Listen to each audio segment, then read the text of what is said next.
En las afueras de Tijuana, México, el 23 de enero de 2009, un descubrimiento macabro sacudió a una ciudad ya acostumbrada a la violencia. Un terreno baldío conocido como La Gallera escondía un secreto. El hombre siempre traía barriles de fierro y todo el barrio pensaba que era un revendedor. Recién nos enteramos que enterraba gente. ¿Y usted lo conocía? Sí, señorita, parecía buen tipo. Secreto aterrador. Restos humanos, disueltos en un líquido corrosivo, apuntaban a un crimen de proporciones inimaginables. ¿Quiénes eran las víctimas? ¿Y quién era el responsable de este horror? Esta es la historia de un caso que comenzó con un hallazgo y un misterio que aún espera ser resuelto. Tijuana, Baja California, en 2009, era una ciudad bajo asedio. Los cárteles de la droga libraban una guerra brutal por el control del tráfico hacia Estados Unidos. Desapariciones, tiroteos y ajustes de cuentas eran el pan de cada día. Pero lo que se descubrió en un terreno en el ejido Maclovio Rojas, conocido como La Gallera, llevaría el horror a un nuevo nivel. El 23 de enero de 2009, un operativo conjunto entre la Policía Estatal y el Ejército Mexicano, basado en un informe anónimo, llegó a un terreno aislado en las afueras de Tijuana. Lo que encontraron fue escalofriante.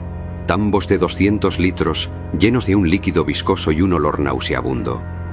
Dentro, fragmentos óseos y restos humanos parcialmente disueltos.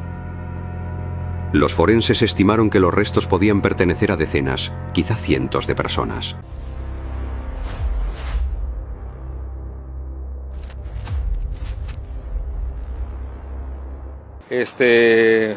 Me invitaron y procedimos a ir al predio de Ojo de Agua, en el cual ingresamos y constatamos lo que ya sabíamos, de que hay huesos esparcidos alrededor de ese predio y una narcofosa de 2 metros de profundidad por 13 pies de ancho por 13 pies de largo, en los cuales al asomarme en esa fosa constaté que pues había olores a químicos, inclusive había pedazos de zapatos en medio enterrados.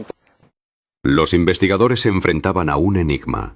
No había cuerpos identificables, solo fragmentos. Entonces allá adentro había barriles, cada barril estaba en un hueco y dentro del barril siempre había un cuerpo. Todo el barrio está asustado. Adentro se ve como un cilindro. No es solo uno, hay varios. Revisa la casa, seguro hay más. La sustancia en los tambos fue analizada. Una mezcla de agua y sosa cáustica. Un método brutal para disolver tejido humano. Pero, ¿quiénes eran las víctimas? ¿Y quién estaba detrás de este acto? La policía sabía que el caso estaba ligado al narcotráfico, pero las respuestas no serían fáciles de encontrar. Tijuana en 2009 estaba dominada por el Cártel de Tijuana, liderado por los hermanos Arellano Félix, aunque su poder se veía desafiado por una facción disidente encabezada por Teodoro García Cimental, alias El Teo. Las desapariciones eran comunes, pero los restos en La Gallera sugerían un nivel de organización criminal nunca antes visto. La policía comenzó a investigar, buscando pistas sobre quién podría estar detrás de este método tan cruel. Los primeros sospechosos surgieron rápidamente. Uno de ellos era Jesús Rubio, un conocido sicario del Cártel de Tijuana.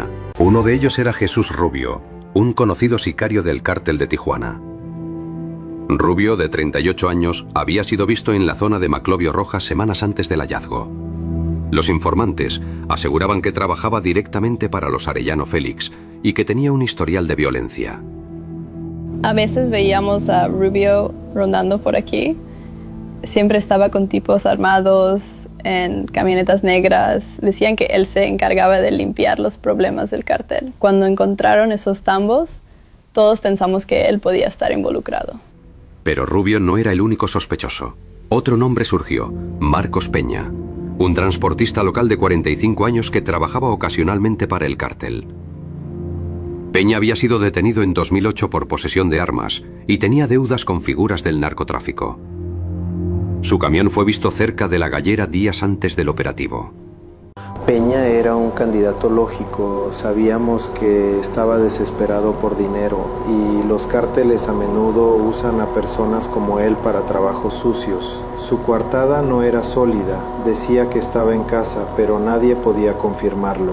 Con 2 sospechosos iniciales, los investigadores comenzaron a buscar pruebas físicas. En La Gallera encontraron huellas de neumáticos que coincidían con una camioneta común en Tijuana, pero no era suficiente para señalar a alguien. Los tambos no tenían huellas dactilares claras y los restos óseos eran demasiado pequeños para identificar a las víctimas de inmediato. Sin embargo, un detalle llamó la atención: una factura encontrada cerca del terreno de una ferretería local por la compra de sosa cáustica el 15 de enero de 2009. La factura era una pista crucial.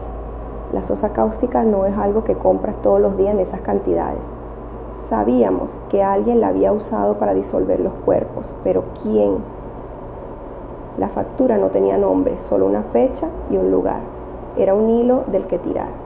Mientras los forenses trabajaban contrarreloj para analizar los restos, la ciudad de Tijuana vivía con miedo.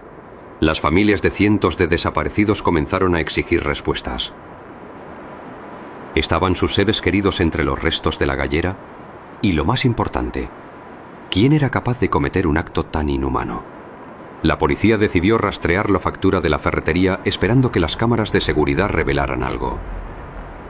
Pero lo que no sabían era que el verdadero horror apenas comenzaba a desentrañarse. En enero de 2009, la ciudad de Tijuana, México, estaba en shock tras un hallazgo perturbador en un terreno conocido como La Gallera. La evidencia encontrada en tambos metálicos sugería un crimen masivo relacionado con el narcotráfico. Sin víctimas identificadas ni un culpable claro, los investigadores enfrentaban un desafío monumental. Pero una factura olvidada y las cámaras de una ferretería local estaban a punto de cambiar el rumbo de la investigación. En este capítulo, las pistas comienzan a alinearse, pero el misterio se profundiza. La Gallera, un terreno baldío en el ejido Maclovio Rojas, se convirtió en el epicentro de la investigación. La policía y el ejército mexicano, alertados por un informante anónimo el 23 de enero de 2009, habían encontrado tambos que contenían evidencia de desapariciones. Sin identidades confirmadas, los forenses trabajaban contrarreloj para analizar el material, mientras los detectives buscaban pistas sobre quién estaba detrás de este acto. El terreno era un caos, tambos oxidados, tierra removida, basura por todos lados. No teníamos nombres ni rostros, solo fragmentos de evidencia. Sabíamos que estábamos ante algo grande, pero necesitábamos algo más concreto para avanzar. Entre los objetos hallados en La Gallera, una pista destacó. Una factura de una ferretería local fechada el 15 de enero de 2009 por la compra de un producto químico usado en trabajos industriales. Los investigadores rastrearon la factura hasta una ferretería en el centro de Tijuana, un lugar frecuentado por trabajadores y pequeños comerciantes. Las cámaras de seguridad de la tienda ofrecían una oportunidad crucial. La factura nos dio esperanza. Si podíamos identificar quién compró ese producto, tendríamos un sospechoso. Las cámaras de la ferretería no eran de gran calidad, pero grababan todo. Revisar esas cintas fue nuestra prioridad. Las cintas mostraron a un hombre de estatura media, con gorra, comprando el producto el 15 de enero.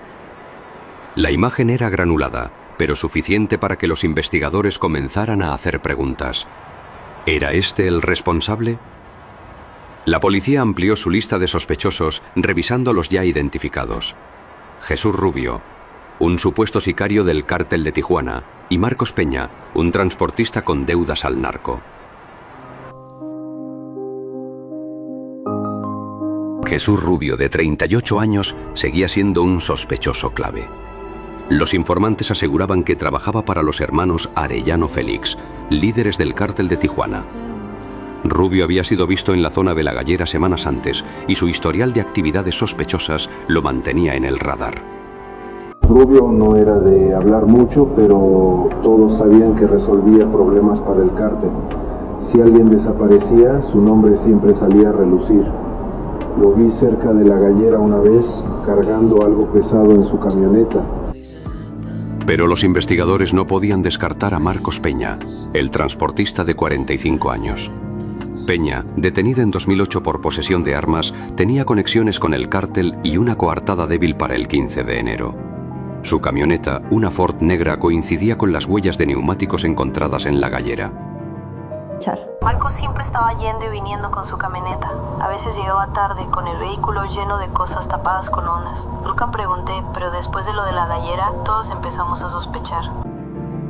Mientras la policía interrogaba a Rubio y Peña, las familias de los desaparecidos en Tijuana exigían respuestas. En 2009, cientos de personas habían sido reportadas como desaparecidas en la ciudad, muchas vinculadas al conflicto entre el cártel de Tijuana y la facción de Teodoro García Semental, el Teo. Los investigadores comenzaron a sospechar que la gallera era más que un simple escondite. Podía ser el centro de una operación más grande. Cada día recibíamos más reportes de desapariciones, padres, hermanos, hijos, todos se desvanecían sin dejar rastro. Cuando supimos de la gallera, tuvimos esperanza de encontrar respuestas, pero también miedo de lo que podríamos descubrir. En el laboratorio, los forenses trabajaban para identificar el material encontrado en los tambos.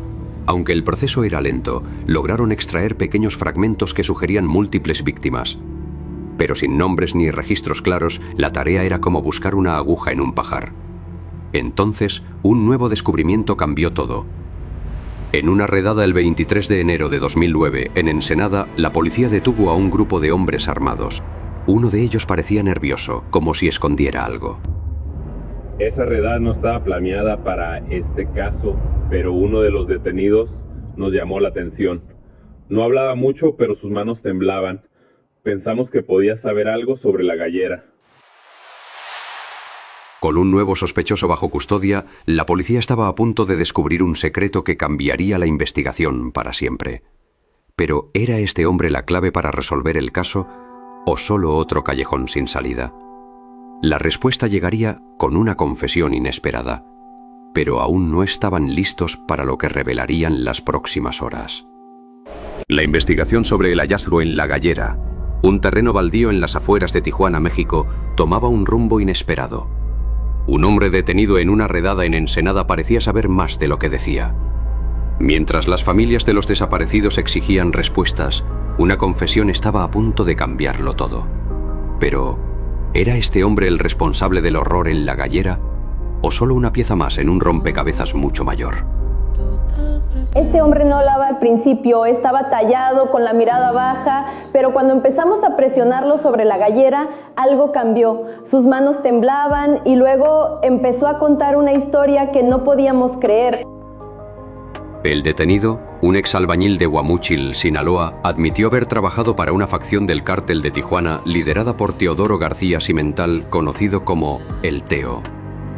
Dijo que desde 1996 su tarea era deshacerse de evidencia relacionada con las actividades del cártel. Pero se negó a dar detalles específicos, asegurando que solo seguía órdenes. Los investigadores, sin embargo, sospechaban que sabía mucho más. La confesión del detenido, aunque vaga, señaló a La Gallera como un lugar clave en las operaciones del cártel. Pero los investigadores aún tenían dudas. ¿Era este hombre el cerebro detrás de lo encontrado en los tambos o solo un peón en un esquema mayor? Para obtener respuestas volvieron a los sospechosos iniciales: Jesús Rubio, un supuesto sicario, y Marcos Peña, un transportista con conexiones al narco. Rubio insistía en que no sabía nada de La Gallera.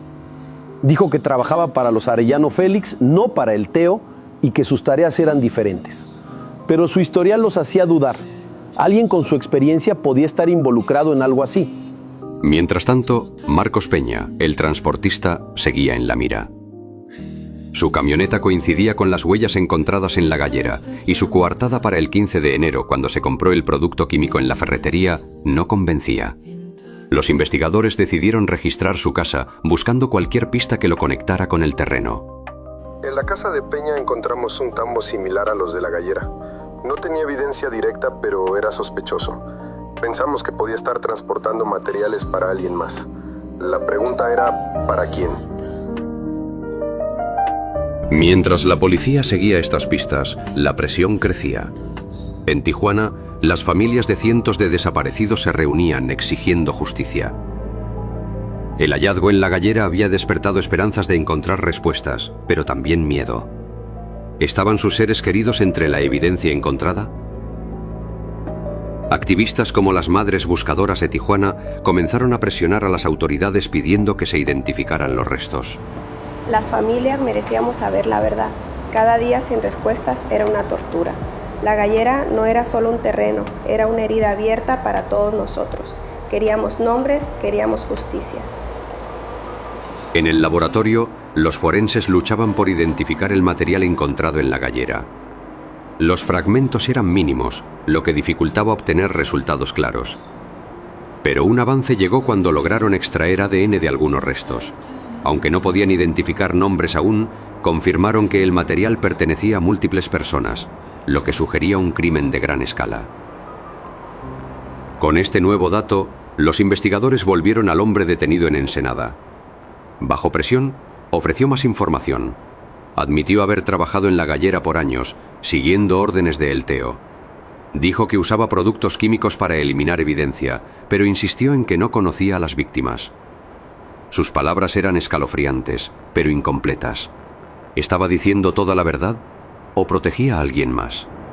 Su confesión nos dio una pista, pero también más preguntas. Hablaba como si fuera solo un trabajador, no el cerebro, pero la cantidad de evidencia en la gallera sugería que sabía más de lo que decía. Necesitábamos pruebas concretas para avanzar. Mientras los investigadores profundizaban en la confesión, una nueva pista emergió. Un informante anónimo reveló que la gallera no era el único lugar donde se eliminaba evidencia. Otros terrenos en Tijuana podían estar conectados. La policía organizó operativos para buscar más sitios, mientras la comunidad de Tijuana contenía el aliento, temiendo lo que podrían encontrar. En enero de 2009, la ciudad de Tijuana, México, estaba al borde del colapso.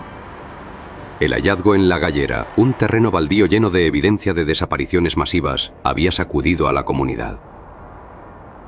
Un hombre detenido en Ensenada había confesado su participación, pero la verdadera escala de sus acciones aún estaba por revelarse. En este capítulo final, la identidad del responsable sale a la luz y las familias de los desaparecidos enfrentan una verdad devastadora. Pero, ¿qué lecciones deja este caso para Tijuana y para el mundo?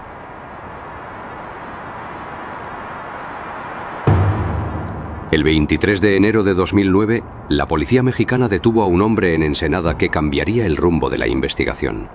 Su nombre era Santiago Meza López, un exalbañil de 45 años nacido en Guamúchil, Sinaloa. Durante los interrogatorios, Meza López confesó haber trabajado para el cártel de Tijuana, bajo las órdenes de Teodoro García Cimental, alias El Teo. Su tarea: eliminar evidencia de las actividades del cártel, usando métodos que aseguraban que no quedaran rastros. Cuando Meza López empezó a hablar, fue como abrir una puerta a un mundo que no queríamos ver.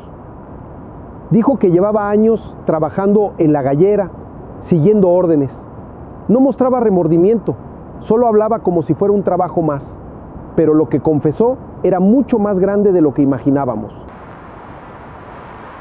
Meza López admitió haber manejado evidencia de cientos de desapariciones desde 1996, trabajando para el cártel de Tijuana y luego para la facción de El Teo. Dijo que usaba productos químicos industriales para eliminar rastros, un proceso que aprendió de sus superiores, Efraín Pérez y Jorge Aureliano Félix, alias El Macumba. Los investigadores estimaron que los restos en la gallera podían estar ligados a entre 300 y miles de víctimas, aunque identificarlas era casi imposible debido al método utilizado. Cuando supimos lo que Meza López había hecho, fue como perder la esperanza. ¿Cómo encuentras a tus seres queridos si no queda nada? Las familias seguimos buscando, pero la verdad nos rompió el corazón. Queríamos justicia, pero también respuestas. La confesión de Meza López descartó a los otros sospechosos, Jesús Rubio y Marcos Peña.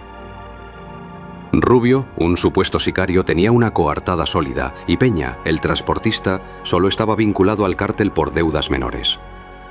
La policía confirmó que Meza López actuaba bajo órdenes directas de El Teo, quien lideraba una facción violenta del cártel.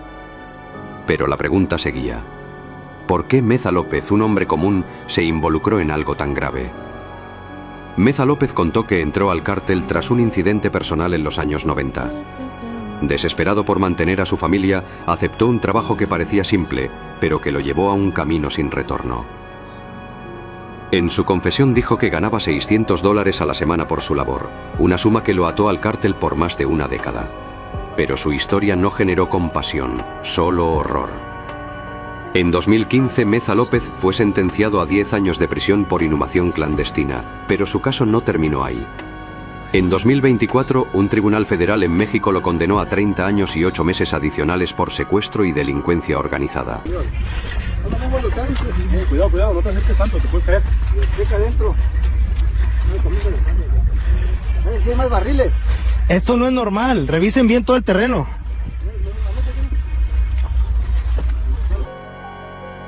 Desde su celda en el Centro Federal de Readaptación Social número 1 en Almoloya de Juárez, Meza López sigue siendo una figura que simboliza el alcance del narcotráfico en Tijuana. Pero su sentencia no cerró las heridas de las familias. Meza López nos dio respuestas, pero no justicia completa. Las familias querían saber quiénes eran las víctimas, pero eso era casi imposible. Su confesión mostró cómo el cartel usaba a personas comunes para sus crímenes y eso es algo que no olvidaremos. El caso de la Gallera dejó a Tijuana marcada para siempre. Los terrenos baldíos, una vez ignorados, se convirtieron en símbolos de pérdida. Las familias siguen buscando a sus seres queridos y los activistas, como las madres buscadoras, no han dejado de exigir verdad. Pero el caso también dejó lecciones profundas sobre el poder del crimen organizado y la fragilidad de las comunidades frente a él. En otra información, en Tijuana, Baja California, fue encontrado un predio en donde Santiago Meza López, alias El Pozolero, dejaba los restos de las víctimas que deshacían ácido. Peritos de la PGR realizaron excavaciones en el predio donde Santiago Meza López, El Pozolero, dijo haber desintegrado en ácido a más de 300 personas. Lo anterior fue corroborado por Fernando Osegueda, quien hace un par de semanas ingresó al predio por invitación de un grupo de periodistas extranjeros que accedieron al inmueble. Ellos querían hacer un reportaje sobre la desaparición de mi hijo Fernando Osegueda Ruelas, desaparecido el 10 de febrero del 2007. Me invitaron y procedimos a ir al predio de Ojo de Agua, en el cual ingresamos y constatamos lo que ya sabíamos, de que hay huesos esparcidos alrededor de ese predio y una narcofosa de 2 metros de profundidad por 13 pies de ancho por 13 pies de largo, en los cuales al asomarme en esa fosa constaté que pues había olores a químicos, inclusive había pedazos de zapatos. El caso del Pozolero fue un suceso realmente impactante. Este individuo, conocido con ese apodo, se dedicaba a un macabro proceso. Disolvía restos humanos en barriles para luego deshacerse de los líquidos resultantes. Esta terrible actividad se extendió por aproximadamente una década y se estima que pudo haber estado involucrado en la desaparición de cientos de cuerpos. Es un caso que destaca por su impactante magnitud. El caso de la Gallera nos deja una verdad ineludible. El crimen puede ocultarse en las sombras, pero la justicia, aunque lenta, siempre encuentra su camino. Santiago Meza López, El Pozolero, pagó por sus actos, pero las familias de Tijuana aún buscan respuestas, recordándonos que la lucha contra el crimen organizado es una batalla de todos. La Gallera no es solo un lugar, es un recordatorio de que a pesar del tiempo el crimen siempre paga su deuda con la sociedad.